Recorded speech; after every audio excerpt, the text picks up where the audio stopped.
नमस्कार दोस्तों, मैं रुपेश दफ्तरी अपने YouTube channel stock market ID में आपका हार्दिक स्वागत करता हूं।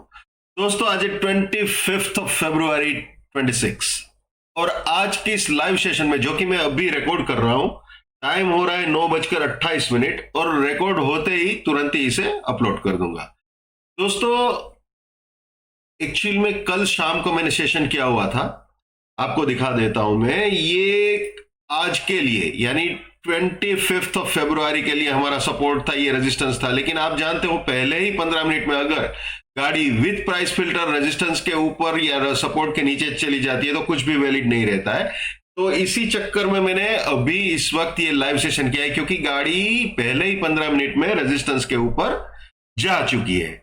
टू बी प्रिसाइज अगर मैं बताऊं तो आज का जो हाई बना है अभी तक, अभी टाइम हो रहा है 9:29, जो हाई बना है वो है 25,594.95 और जो लो बना है वो है 25,507.90। और अभी 9:29 पर जो निफ्टी स्पॉट चल रहा है वो है 25,582.40 के आसपास, 25,584, 25,583, इन शॉर्ट 25,582 से 25,585 वाली रेंज में चल रहा है फिलहाल निफ्टी 9:29।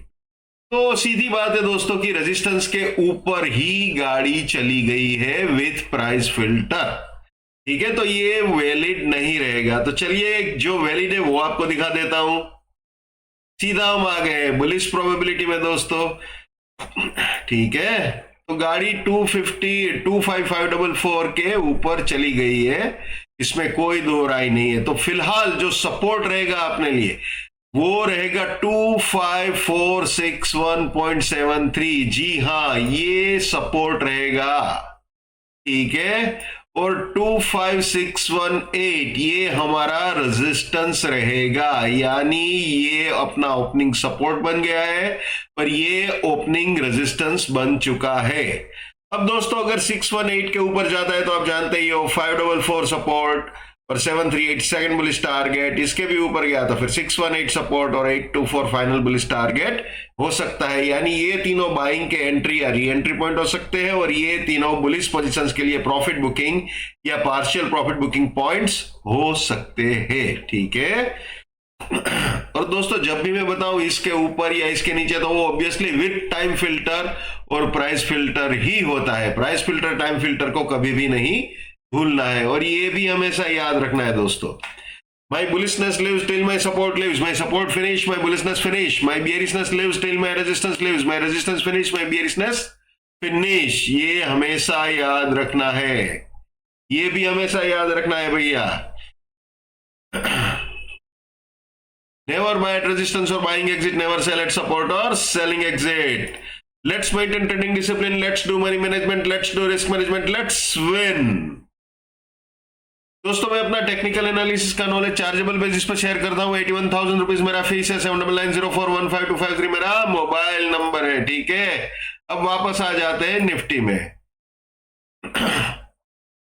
अब दोस्तों बुलिश की तो सारी प्रोबेबिलिटी हमने देख ली, लेकिन मान लीजिए उल्टी गंगा बह गई, ये 25,461 इसने उड़ा दिया तो क्या हो सकता है। ठीक है, ये 25,461 सपोर्ट है और जो मैं हमेशा कहता हूं ये अपने वीकली एग्जिट पॉइंट को भी रिप्रेजेंट करता है। वीकली सेल एग्जिट जो है वो यही है। ठीक है ना, एक बार दिखा दूं आपको, ये आ जाते हैं वीकली सेल एग्जिट, आपको एक बार दिखा दूं,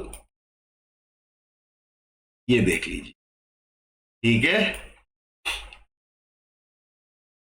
तो यहां पे थोड़ा सा अवेयर रहना पड़ेगा, यहां पे थोड़ा सा अवेयर रहना पड़ेगा। अगर गाड़ी यहां पे आई तो फिसलने की प्रोबेबिलिटी है। ऐसा कंपलसरी नहीं है कि फिसल ही जाए, लेकिन थोड़ा सा यहां पे संभल के रहना पड़ेगा। ठीक है ना, ऐसी जगहों पे बहुत ही ख्याल रखना पड़ता है क्योंकि ये फिसलने वाली जगह है, यहां पे कुछ भी नौटंकी हो सकती है।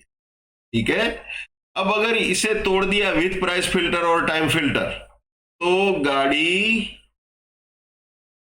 नीचे सेल एग्जिट तक आ सकती है, लेकिन उस कंडीशन में रिस्क रिवॉर्ड मैच करना मुश्किल होगा, क्योंकि जो आपका स्टॉप लॉस या आपका रेजिस्टेंस बनेगा सपोर्ट तोड़ने के बाद, वो दिन का जो भी हाई बना है या उसके ऊपर का जो भी अपना लेवल है वो रहेगा, तो बहुत ही लंबा चौड़ा रिस्क रिवॉर्ड हो जाता है, वो बैठता नहीं है ठीक से, तो थोड़ा सा ख्याल रखना पड़ेगा वहां।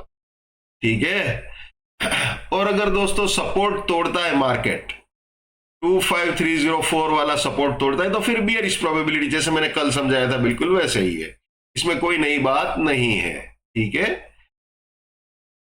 304 को उड़ाया तो 387 रेजिस्टेंस, 230 फर्स्ट बियरिश टारगेट, इसके भी नीचे गया तो 304 रेजिस्टेंस, 110 सेकंड बियरिश टारगेट, इसके भी नीचे गया तो 230 रेजिस्टेंस, 24 फाइनल बियरिश टारगेट हो सकता है। लेकिन दोस्तों फिलहाल ये बियरिश प्रोबेबिलिटी के बारे में सोचने की जरूरत नहीं है, जब तक अपना सपोर्ट यानी कि ये 461 वाला जो है वो इंटेक्ट है, तब तक तो भैया बुलिशनेस के बारे में ही सोचना ठीक रहेगा।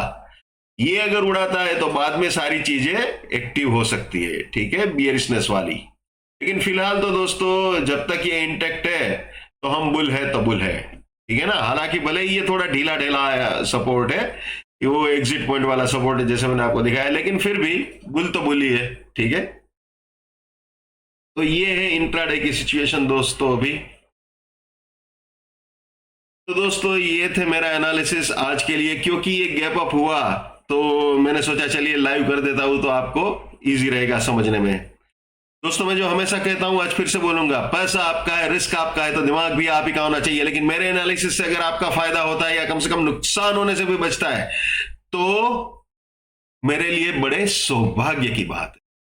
जितना हो सके उतना मेरे इस YouTube चैनल को अपने स्टॉक मार्केट में ट्रेडिंग करने वाले दोस्तों के साथ शेयर कीजिए। अगर उनका फायदा होता है या कम से कम नुकसान होने से भी बचता है, तो आपको भी दुआएं मिलेगी। So wish you all the best, keep winning, keep earning. जय हिंद, वंदे मातरम, भारत माता की जय, just keep up, come on.